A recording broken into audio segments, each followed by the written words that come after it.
ಒಂದೇ ಒಂದು ಕಾಮಿಡಿ ಸ್ಟಾರ್ಟಿಂಗಲ್ಲಿ ಮಾತ್ರ ಹೋಗ್ತದೆ, ನಾನು ಐದು ಗಂಟೆ ಆಗ್ತಾ ಮಾತ್ರ ಒಂದು ಕಾಮಿಡಿ ಡೈಲಾಗ್, ಅದನ್ನು ಬರೀ ಸೆಂಟಿಮೆಂಟ್ ಡೈಲಾಗ್. ನಯನ ಅವರ ಆ್ಯಕ್ಟಿಂಗ್ ಸ್ಕಿಲ್ಸ್ ಇದ್ರಲ್ಲಿ ನೋಡ್ಬೋದು. ಅವ್ರು ಬರೀ ಕಾಮಿಡಿಯನ್ನಲ್ಲ, ಅವರು ಅದ್ಭುತ ಕಲಾವಿದರು. ಅವರು ಎಮೋಷ್ನಲ್ ಆಗಿ ಏಜ್ ಆಗಿರೋ ಥರ ಗೆಟಪ್ಪಲ್ಲಿ ಮಾಡಿರೋ ಇದೆಯಲ್ಲ, ನಿಜವಾಗ್ಲೂ ಅವರು ನೆಕ್ಸ್ಟು ಇದೇ ಥರ ಸೀರಿಯಸ್ ಪಾತ್ರಗಳು ಮಾಡ್ತಾರೆ. ಒಳ್ಳೆ ಕಲಾವಿದರು ಅವರು, ಕಾಮಿಡಿಗೆ ಬರೀ ಸೀಮಿತ ಅಲ್ಲ ಅವರು. ಸರ್ ಪಾರ್ಟ್ 2 ನೋಡ್ಬಂದು ಆಡಿಯನ್ಸ್ ಹೇಳ್ತಾ ಇದ್ರು ತುಂಬ ಚೆನ್ನಾಗಿದೆ, ಅದ್ಭುತವಾಗಿದೆ, ನಾವು ಪಾರ್ಟ್ 3 ಕೂಡ ಎಕ್ಸ್ಪೆಕ್ಟ್ ಮಾಡ್ತಿದ್ದೀವಿ ಅಂತಿದ್ದಾರೆ. ಸೊ ಆ ಥರದ್ದು ಏನಾದರೂ ಪ್ಲ್ಯಾನ್ಸ್ ಇದೆ ನಿಮ್ಮ ಟೀಮ್ ಕಡೆಯಿಂದ? ಜನ ಗೆಲ್ಲಿಸಿದ್ರೆ ಖಂಡಿತ ಗೆಲ್ಲಿಸ್ತಾರೆ.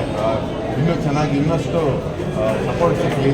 ಮೇ ಬಿ ಪಾರ್ಟ್ 3 ನೋಡಿ ಹೊಗಳ್ತಾ ಇದ್ದಾರೆ. ಹೌದು ಅದೇ ಥರ ಕುಚಿ ಸಾಂಗಲ್ಲಿ ಹೈಯೆಸ್ಟ್ ಟೈಮ್ ನೀವು ಸ್ಪೆಂಡ್ ಮಾಡಿದ್ದೀರಾ. ಸೊ ಆಮೇಲೆ ಬಿಟ್ಟು ಹೋದಾಗ ಎಷ್ಟು ಬೇಜಾರಾಯ್ತು ನಿಮಗೆ? ತುಂಬ ಬೇಜಾರಾಗ್ತಾಯಿತ್ತು. ಪ್ರತಿ ಸಲ ಪಪ್ಪಿನ ಬಿಡೋದಲ್ಲ, ಪಪ್ಪಿ ಬೇಗ ಬೆಳೀತಾ ಇತ್ತು. ಅದಕ್ಕೋಸ್ಕರ ಪ್ರತಿ ಸಲ ಒಂದು 1 ವೀಕ್ ಗ್ಯಾಪ್ ಏನಾದರೂ ಬೇರೆ ಹೋಗ್ಬೇಕಾಗ್ತಾ ಇತ್ತು. ಅವಾಗೆಲ್ಲ ಪಪ್ಪಿ ಬೇಡ, ಬಟ್ ಒಂದು ಪಪ್ಪಿ ನಮಗೆ ಉಳಿದಿರೋದಾಗಿ ತೀಟೆ ಅಂತ ಒಂದು ಹೆಸರಿಟ್ಟಿದ್ರು ಪ್ಯಾಕೇಜ್. ತುಂಬ ತೀಟೆ, ಈಗೆಲ್ಲ ನನ್ನ ಬಟ್ಟೆ ಎಲ್ಲ ಕಿತ್ತಾಗ್ತಾ ಇತ್ತು, ನನ್ನ ಕಚ್ಚಾಗ್ತಾ ಇತ್ತು. ಅಷ್ಟೇ ಖುಷಿ ಇತ್ತು. ಆ್ಯಂಡ್ ಸೆಟ್ಟಲ್ಲಿ ಪ್ರತಿ ಸೀನ್ ಶೂಟ್ ಮಾಡ್ತಾ ಇದ್ದಾಗ it was a completely different. ನಾವು ಅಂದ್ಕೊಂಡಂಗೆ ಯಾವತ್ತು ಪಪ್ಪೀಸ್ ಆ್ಯಕ್ಟ್ ಮಾಡಲ್ಲ, ಅವ್ರು ಅಂದ್ಕೊಂಡಂಗೆ ನಾವು ಪಪ್ಪೀಸ್ ಅಷ್ಟೇ ಖುಷಿ. ಅದು ಪಪ್ಪಿ ಸಾಕ್ದವ್ರು ಹೇಳ್ತಾ ಇದ್ರು, ಸಾಕಿದ್ದು ನೋವು ನಮಗೆ ಮಾತ್ರ ಗೊತ್ತಾಗ್ತಿದ್ದು, ಸಿನಿಮಾದಲ್ಲಿ ನಮ್ಮನ್ನೇ ನಾವು ನೋಡ್ಕೊಳ್ತಾ ಇದ್ದೀವಿ. ಹೌದು.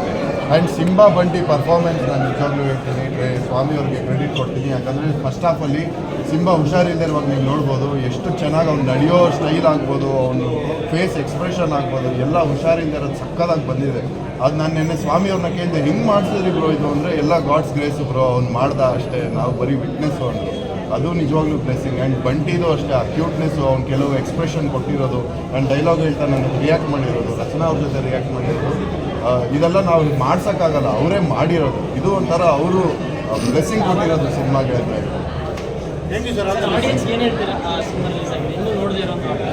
ಖಂಡಿತ ರೆಸ್ಪಾನ್ಸ್ ನೋಡಿ, ರಿವ್ಯೂ ಕೇಳಿ, ನೋಡಿದವ್ರನ್ನ ಕೇಳಿ, ಖಂಡಿತ ನಿಮ್ಗೆ ಇಷ್ಟ ಆಗುತ್ತೆ. ಫ್ಯಾಮಿಲಿಯವ್ರು ತುಂಬ ಇಷ್ಟಪಡ್ತಾರೆ, ಮಕ್ಕಳಂತೂ ಎಂಜಾಯ್ ಮಾಡ್ತಾರೆ. ಮೊನ್ನೆ ಒಂದು ವೀಡಿಯೋ ನೋಡ್ತಾ ಇದ್ದೆ, ಮಗು ಇನ್ನೂ ಬೇಕು ಇನ್ನೂ ನೋಡಬೇಕು ಅಂತ ಅಳ್ತಾ ಇತ್ತು ಪ್ರೀಮಿಯರ್ ಶೋ ಅಲ್ಲಿ.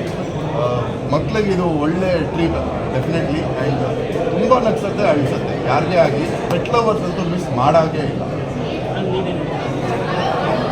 ಅದೇ ರಾಕೇಶ್ ಅವ್ರು ಹೇಳಿದಂಗೆ ರಿವ್ಯೂಸ್ ನೋಡಿ ನಿಮ್ಗೆ ಇಷ್ಟ ಆದರೆ ರಿವ್ಯೂಸ್ ಎಲ್ಲ ಇಷ್ಟ ಆದರೆ ನಾವಿಲ್ಲೆಲ್ಲ ಆರ್ಗ್ಯಾನಿಕ್ ರಿವ್ಯೂಸ್ ಎಲ್ಲ ಜೊತೆ ಇರೋದು ಅದಾದಮೇಲೆಲ್ಲ ಥಿಯೇಟ್ರ್ ಎಷ್ಟು ಜನ ಇದ್ದಾರೆ, ಬಂದಾಗ ಇಮೋಷ್ನಲ್ ಮುಖ ಹೇಗಿತ್ತು, ಸ್ಯಾಟಿಸ್ಫ್ಯಾಕ್ಷನ್ ಇಲ್ಲ, ಇಮೋಷ್ನಲ್ ಆಗಿ ಬರ್ತಾ ಇದ್ದಾರೆ.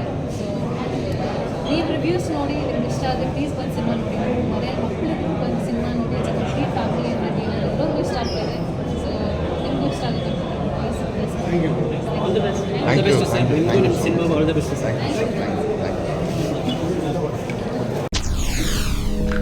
SS ಟಿವಿ ಸಿನಿಮಾ ಜಗತ್ತಿನ ಕ್ಷಣ ಕ್ಷಣದ ಸುದ್ದಿಯೊಂದಿಗೆ.